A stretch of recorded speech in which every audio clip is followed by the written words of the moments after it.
Hi everyone, today I will give a demo on data migration from Oracle to Spanner.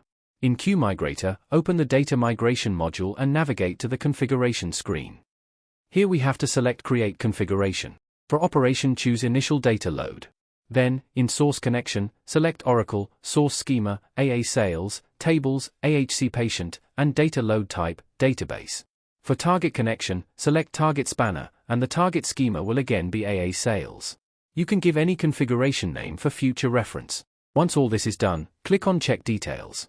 We have to check the details and create the configuration. Next, let's navigate to the Configuration Files section.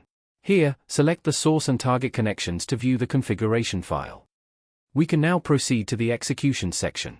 Here, select the source connection, target connection, and the configuration file we just created. As you can see, the DAG is not yet ready. Once it is generated, the status will change to a check mark. In the meantime, let me show you the data in the source and target tables. In the source, we are viewing the AHC patient table, which has 30,001 records. For the target spanner, in the same table we have 0 records.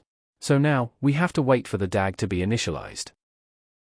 As you can see, the DAG is ready. We just need to select the checkbox and trigger the DAG.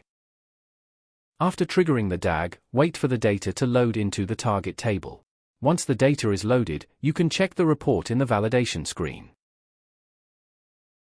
The source row count and target row count are the same. Let's verify that in the target table, it now contains 30,001 records, matching the source. This completes the data migration from Oracle to Spanner using QMigrator. Thank you.